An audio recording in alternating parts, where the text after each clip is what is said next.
நாள்தோறும் பயணம் உண்டு. ஆனால் நான் போக திசைதான் இல்லை. ஊர்தோறும் முகங்கள் உண்டு.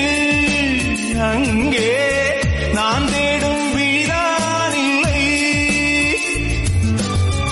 உதயத்தை நானே தொலைத்து விட்டேன். இதயத்தை கையால் கிழித்து விட்டேன். எல்லாம் என்னை விட்டு தான் போக என்னை யாரிடத்தில் நான் சேர்க்க ஆதாயம் இல்லாத ஊரில் வாழ்கின்றேன். ஆனாலும் மேகத்தை தேடி பார்க்கின்றேன். ஆண்டவன் ஆசையே இங்கு பொய்யாய் போய்விடில் மனிதனின் ஆசைகள்